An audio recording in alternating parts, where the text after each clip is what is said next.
I can do something for you that completely lacks deception. Eating glass, fire, and cigarettes. Is not a trick in any way. Sword swallowing. Regurgitation. It's absolutely real and amazing.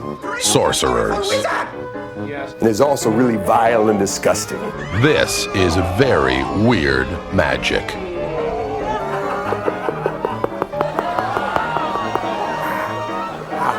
Oh, let's take it all the way. What the hell?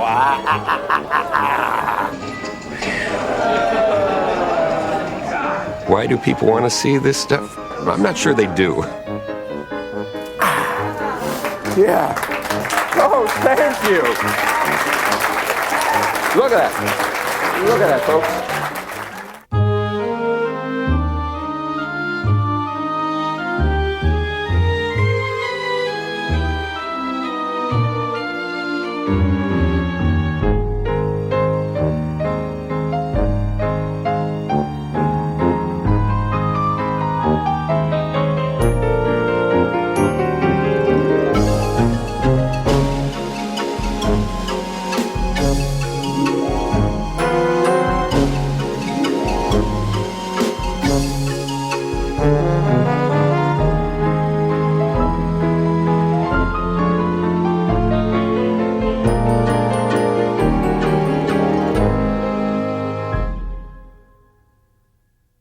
If you are easily upset by unsettling sights, well, like this.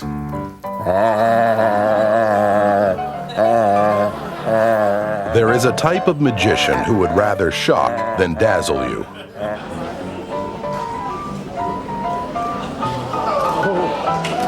He wants to make you laugh at his absurdity or wonder why would anyone want to do that. I'm not proud of this at all. What does your son do for a living, Mrs. Mulligan? He's a geek.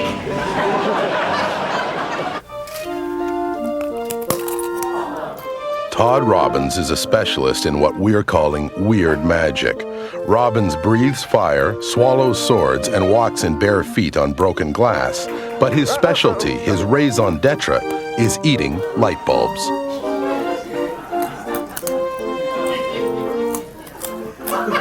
What I do is sort of almost a rebellion from traditional magic.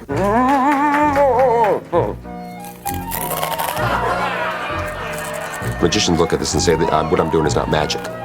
Now I look at it and say it's the closest thing to real magic you're ever going to see. If you define true magic as the ability to do extraordinary things beyond the capability of the average person, then that's sword swallowing, that's fire eating, that's walking over broken bottles. So basically my act is a magic show without tricks. Tastes like chicken.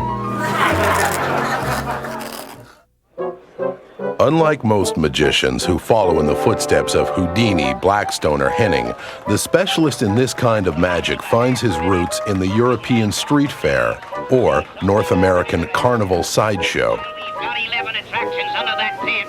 I'd like to call your attention to 2 or 3 particularly. These sideshows featured fire eaters, regurgitators, sword swallowers, human pincushions, and people who ate seemingly inedible things. Todd Robbins saw this, and his life changed. Here is a 12-year-old kid seeing this stuff and being hit with the reality that this was all real. Wanting to learn the secrets, Robbins entered a small magic store and approached a couple of old carnies. I said, I'd really like to learn how to do those carnival skills. It turns out one of the guys I was talking to had worked in sideshows. And he went, oh, yeah, so you want to learn how to do the dangerous stuff, kid? Oh, okay, I can teach it. Just don't tell your parents. You cannot really learn how to do this. It's sort of like learning how to swing from a trapeze from a book. You can't do it. You have to learn firsthand because there's a great deal of risk to eating glass, to hammering nails in the nose, to fire eating and walking over broken bottles in the bare feet. There's a strong element of risk. The thing I found engaging about the sideshow material is that it looks like a trick, but it's real. Half of what you see in the sideshow is fake, and half of what you see is real. The irony of it is they never make clear which is which. And what is furtherly ironic is that chances are the half that you think is fake is probably real, and the half that you think is real is probably fake. Sword swallowing is an ideal example. It takes a great deal to learn how to do sword swallowing because it's dangerous and difficult. It's dangerous because you're shoving 2 feet of steel down your throat. Duh. And it's difficult because whenever you put a foreign object in your throat, you trigger a gag reflex. The only way to overcome it is by sticking something down your throat every day until the throat relaxes, and then you can put the sword down. And that can take up to a year of daily practice, and it's torture. After you've gone through this, then you have to then work it into an act, and then you have to get the guts to put it on stage in front of people. And after you've gone through this whole ordeal, this odyssey, then and only then you discover that no one really gives a damn about sword swallowing. And I think I know why. Let me just show you. They think it's a trick. They know that there's such things as collapsible swords. I've seen them in movies. I've seen them in cartoons and things like that. And so people think that sword swallowing is a trick. And it doesn't matter what you do. You can take a sword that has no handle in which to fold up into. It's just a bar of steel. You can bang it around. You can show it to people. And yet some people will think it's still a trick. So what you have to do is do whatever you can to show that it's real. So here we go. Never done this sitting down. It's worth a try. Here it goes.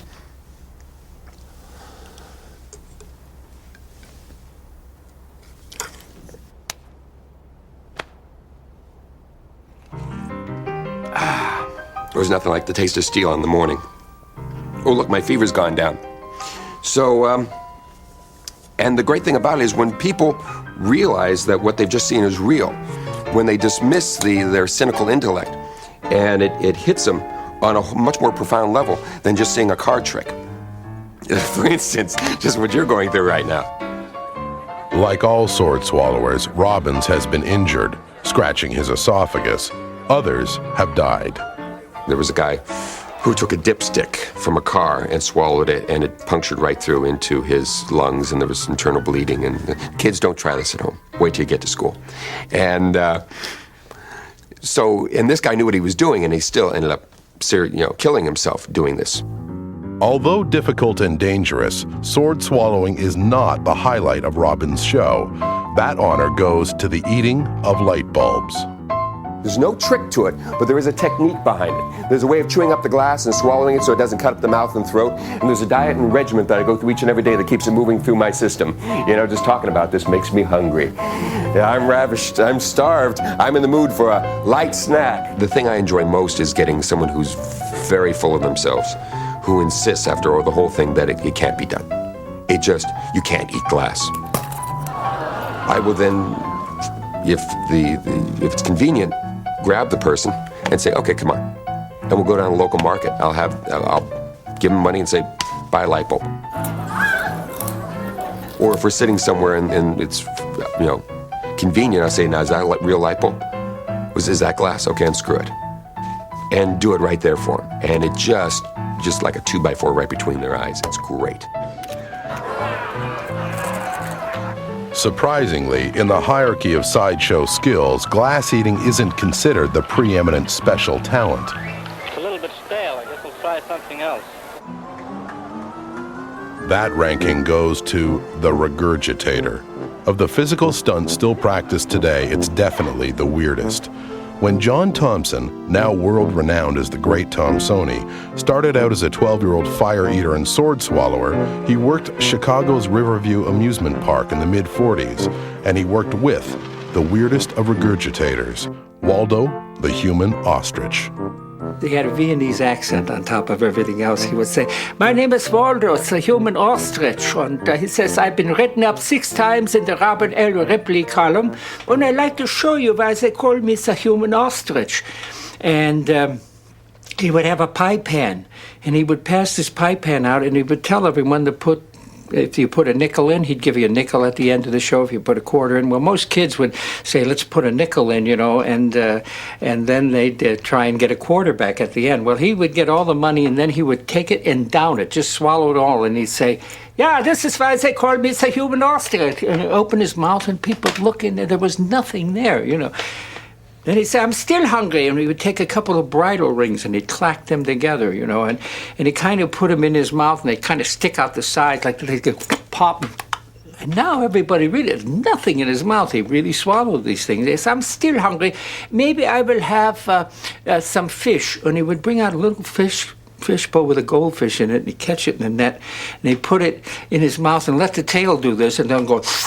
Now a woman would pass out, you know, watching this, and nobody wanted to look in his mouth. They believed him, you know. And he said, I'm still hungry. Now he said, some filet mignon, and he would take a little white mouse, and he put it in his, and let the tail hang, and he'd go. Now men would pass out, you know what I'm saying? And finally, he would finish with a dessert, and he'd bring a bowl of lemons, and people would always select the largest lemon, and he'd swallow that. And he kind of counted on him not looking in his mouth anymore, you know, because you could see the lemon way at the back. He had everything in his esophagus lined up, you know. And then he would literally regurgitate everything. Out would come the lemon, out would come the white rat or mouse into the cage, and then the fish into the bowl and swim around, and then the bridle rings, and finally the money. Nobody took a penny. He was always guaranteed that money. Let's face it, if I did that, animal rights people would be on my case in a second. So I don't. Instead, I use cockroaches. I use about 2-inch cockroaches. And if you put them in the freezer for about 10 minutes, it slows them down to the point of suspended animation, but it doesn't kill them. And it keeps them still long enough so I can put one on my tongue, throw it back, and swallow it down, hold it in the throat, show that it's not there, and then cough it back up again. I gotta get a real job.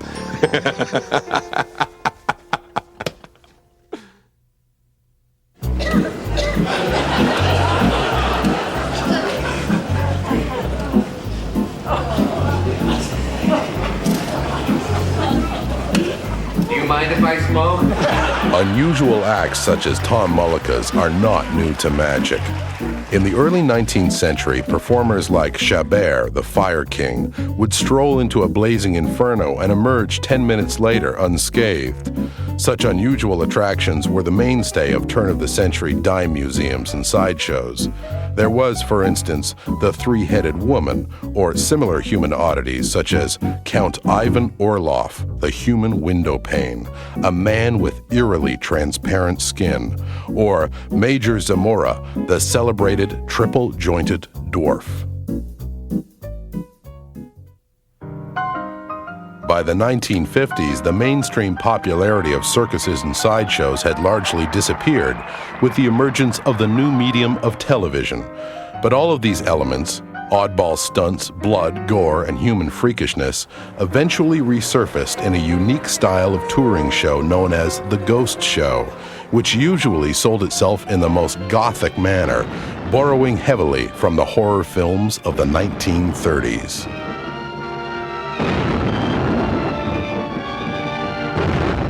For the price of one ticket, patrons enjoyed an hour-long ghost show alongside a feature film, usually a horror film. One of the most popular performers in this almost forgotten art was magician Raymond, one of the best and most garish self-promoters in the business.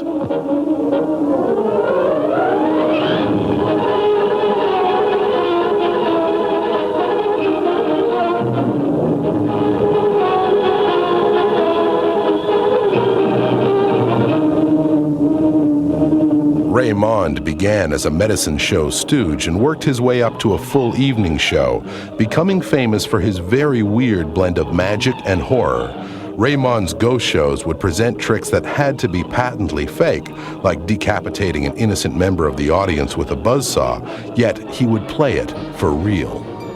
It was a 6 foot by 4 foot wide, and it had this big steel blade, and to begin with, we had these boys and girls on the stage, volunteers. When the griller come out, they'd all run off stage, but I always grab one of the boys or girls and hold them, and we throw the black bag over their head, and 2 or 3 of us pick him up, the girl or boy, and put him on the table.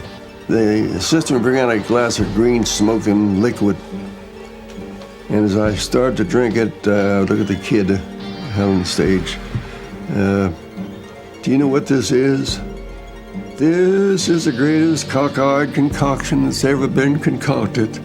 It's a green from the mummy from the old Egyptian tomb. It's mummy juice. You have a mummy? Raymond would then transform into a crazed mummy character and with the buzzsaw seemingly cut off the volunteer's head. And the blood would stream down over a big sheet of paper, which the girl's parents were trying to keep from falling on stage, but more was to show the blood. And then she'd double the paper up and walk off. And I'd jump off the stage with the head in one hand, a machete in the other. Raymond would tear through the audience with a severed head, and once the audience was at a fevered pitch, he'd hurry back to the safety of the stage, release a pair of terrifying monsters into the crowd, and then suddenly turn out the lights. In the blackness, the audience would imagine they felt snakes writhing at their feet. Luminescent skeletons would suddenly hover above their heads. No one knew where the monsters were, and the result was absolute pandemonium. Bedlam broke loose. You couldn't hear yourself trying to talk or scream. And it took us trial and error for years. I used to throw a handkerchief to the spotlight man and said, now when I throw the handkerchief, I want the lights to go out. And when you hear the police whistle, bring them back on. We never could hear it. So we ended up using a .38 pistol. Ghost shows were a cultural phenomenon that came and went in the span of 20 years, from the 30s to the 1950s. Magic and ghostly images have always had a relationship. Magicians in the mid-19th and early 20th centuries often included dark and provocative satanic imagery in their advertising and performances. Around the turn of the century, it was very popular for stage magicians to have at least one spiritualist piece in the program, usually a spirit cabinet routine or something ghost-oriented. And then by about 1930s, 40s, that kind of faded out. Subsequently, workaday magicians concentrated on pulling bunny rabbits from hats and were seen mostly at birthday parties or on children's television shows. However, a small faction chose to reject this style of magic, calling themselves bizarrists. Magician and author Eugene Berger believes this has brought mystery back to modern illusion. The bizarre magicians are trying to make magic powerful again. Bizarre magic began in the 1950s and 60s in England with Tony Shields, and in Scotland with a man named Charles Cameron. And Cameron put it very well. He said what he felt magic needed at the time was a good Gothic revival. Remaining a largely unknown underground faction until recently, bizarre magicians are finally starting to emerge in greater numbers. They embrace the Gothic writing of H.P. Lovecraft and adopt mysterious alter egos. Bizarrists, who are often shunned by mainstream magicians, hold their own specialized gatherings, sharing their admittedly unusual stories and effects. The group Trinity performs for very small groups of people, conducting an interactive evening called the Cross Creek Graveyard Seance. The seance is based on the dead buried in a small cemetery in the Cross Creek Graveyard in Pennsylvania. Trinity presents a seance in which spirit guides visit through objects belonging to the dead and buried.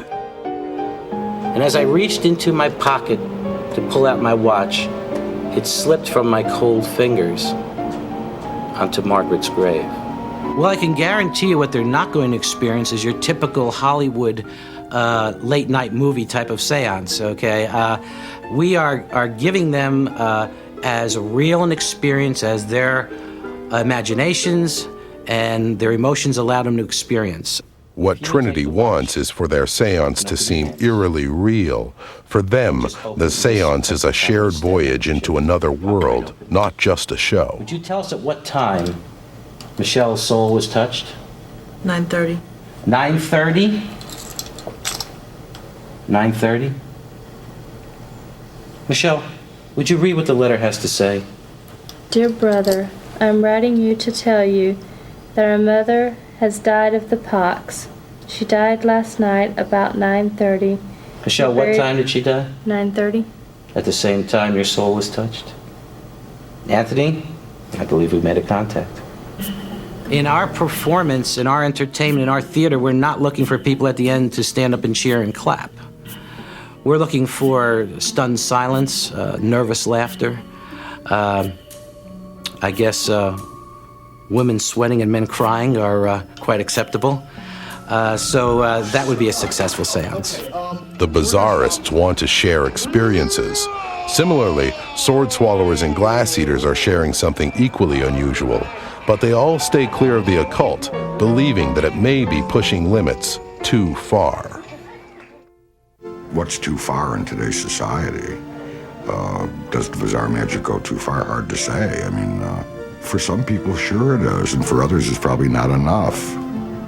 What worked at the beginning of the century doesn't necessarily work at the end, you know. Things have changed a lot in these 100 years in terms of people's perceptions. These specialists in weird magic are shocking our sensibilities, provoking us, showing us that so-called realities can be easily twisted and bent. In the end, that is the goal of all magicians. It makes people wonder, how is it possible? And that's important because when people start to wonder, they start to think. So that's why I do this kind of stuff, so that if people are amazed by any of the things I do, then my job is done and theirs is just beginning. There's nothing like a good cigar.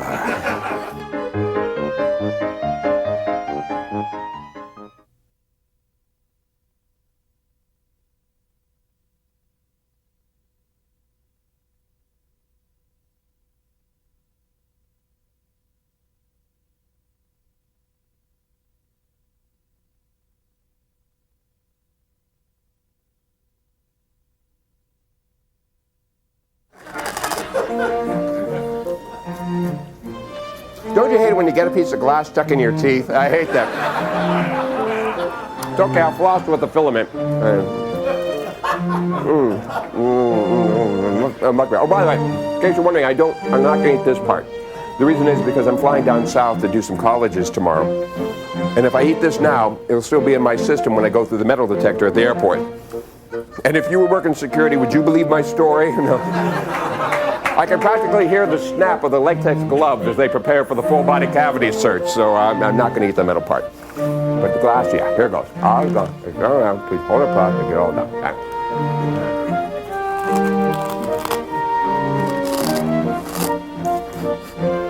I've got to get a real job.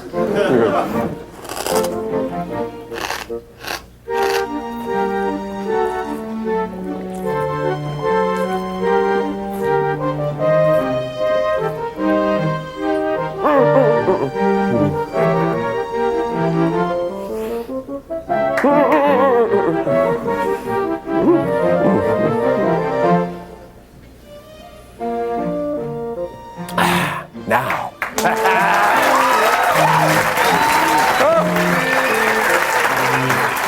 Oh, boy. Yeah, I really shouldn't be doing this, but my doctor said I needed more roughage.